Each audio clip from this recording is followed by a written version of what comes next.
Hey guys, today I'm going to be talking about World Enough in Time and The Doctor Falls, which is the two-part Series 10 finale and kind of the beginning of the end for Peter Capaldi and Stephen Moffat's era of the show. I think it's one of the best two-part finales ever.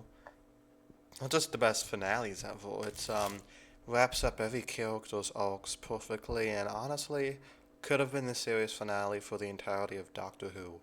And I mean that, um, if the show was gonna end at any point, I think these two episodes would have been a very satisfying finale. So let's start out with the Road Enough in Time, which is part one. I It has fantastic acting from all major characters like Michelle Gomez, Pearl Mackie, and of course Peter Capaldi. So it starts off with a huge shocker, and it ends with a huge shocker. Starts off with Bill getting shot in the stomach, which is crazy, and you're like, my jaw was on the floor when I first saw that. I must have been 14 at the time.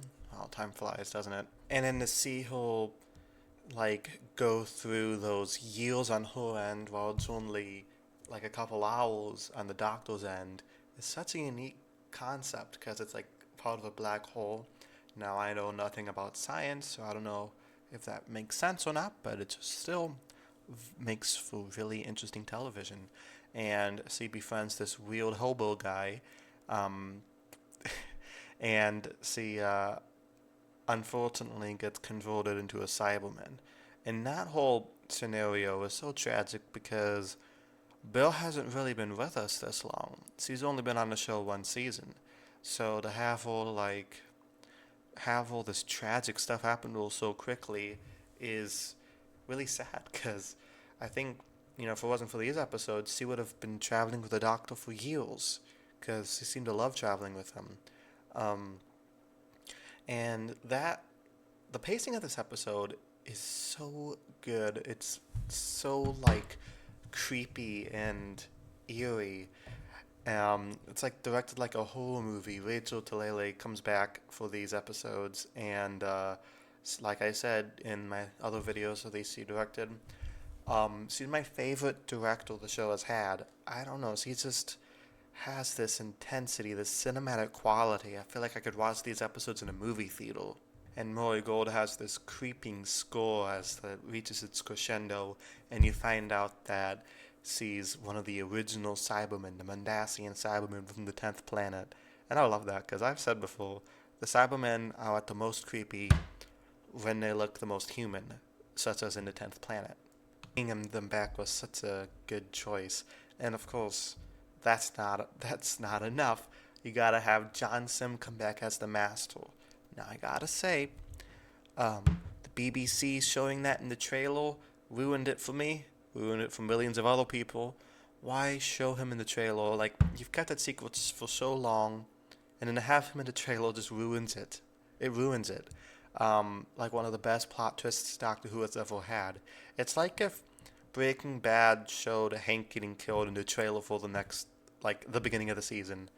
And you're like, oh, okay. It's like if it's like if they showed Gus blowing up in the trailer for season 4 of Breaking Bad. It just wouldn't add up. It would completely ruin the tension. Luckily, they haven't really done that since. Like Doctor Who, I think they've learned from that to not put your biggest reveals in the trailer. Um, so that's good. And that brings us to The Doctor Falls, Part 2. And it's such a beautiful episode of the show. Every every character has this rewarding conclusion. Most of them are tragic, but also they seem earned. They don't just be like sad for sad's sake. They seem like a well put part of the character.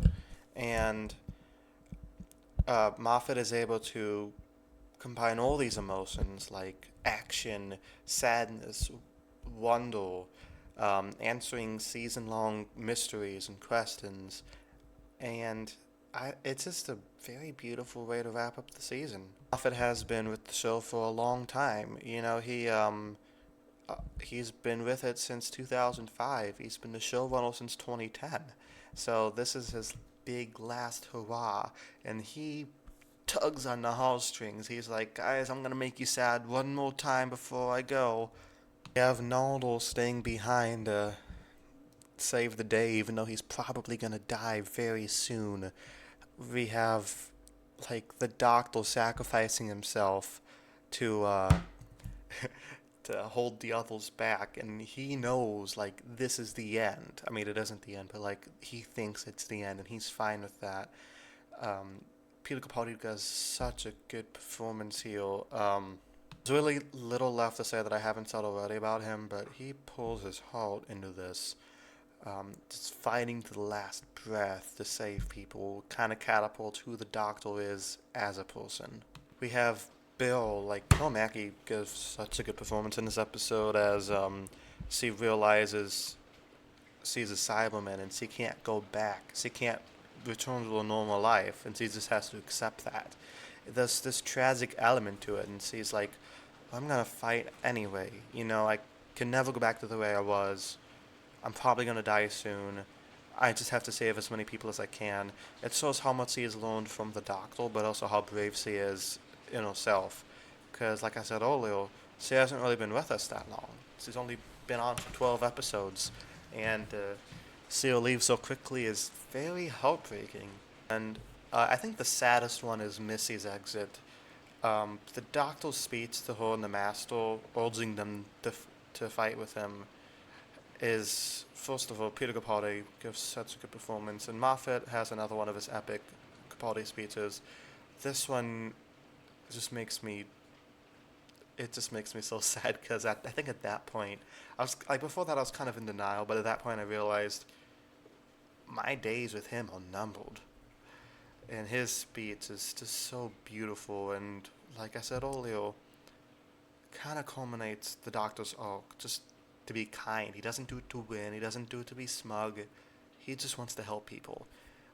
And that message might not have come to John Sim. It did very subconsciously do though. He didn't learn now, but he learned later because it actually happened to Missy. It's just the Doctor never knew because the Master kills her and she kills him, which is such an ironic end of the character. They always stab themselves in the back anyway. Um, it just had this level of tragedy to the end of Missy's arc that like the Doctor did make a difference. He did redeem her, but he'll never know that, and that's just tragic. Without witness, without reward, and just the way like that final scene between Missy and the Master, both of those actors do so good with that. Man, it's nice to have John Sim back. I think this is my favorite appearance with him because he's not as like he was in the Tennant era. He's a lot more like reminiscent of maybe Roger Delgado or Anthony Ainley. Gomez. He just kills it in this one. The directing is also great. Rachel Talalay's direction and pacing reminds me a lot of my other favorite Capaldi episode, Heaven Sent. And Murray Gold has this very beautiful song playing when the Doctor's dying. He thinks he dies when he says, like, I wish there had been stars. That sad piano noise, it's just so good.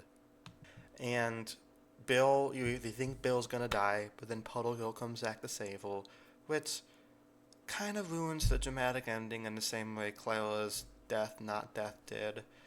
But I think it's owned because the point was Bill was willing to risk it all to save people and be like the Doctor. So I think she owned it.